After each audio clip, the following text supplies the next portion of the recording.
Hello, everyone! Welcome to the Magic Python channel. We are continuing our series of short videos on learning PySpark. In the previous video, we created our first PySpark data frame using a simple dataset of user events. We saw how to create a data frame, how to display data using show, and how to inspect the schema using print schema. Today, we take the next important step. We will start transforming data.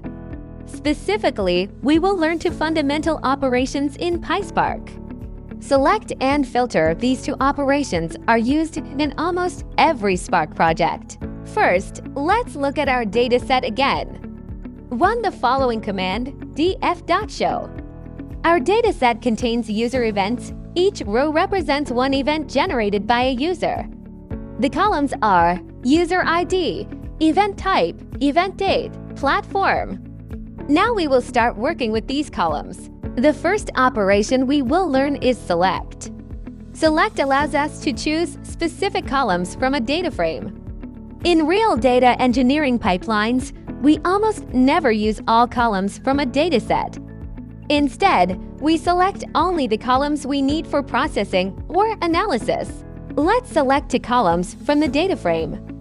df.select user_id, event_type double quotes closing parenthesis .show. What happens here? Spark creates a new data frame that contains only these columns. It's important to understand that the original data frame is not modified. Spark simply creates a new transformation of the data. We can also select just one column. df.select platform double quotes closing parenthesis .show. This is very useful when we want to explore values, inspect categories, prepare data for aggregation. Now let's move to the second operation, filter. Filter allows us to select rows based on a condition.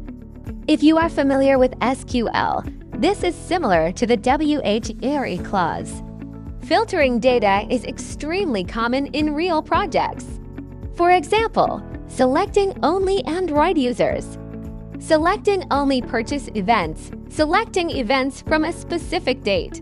Let's filter events that happened on Android devices.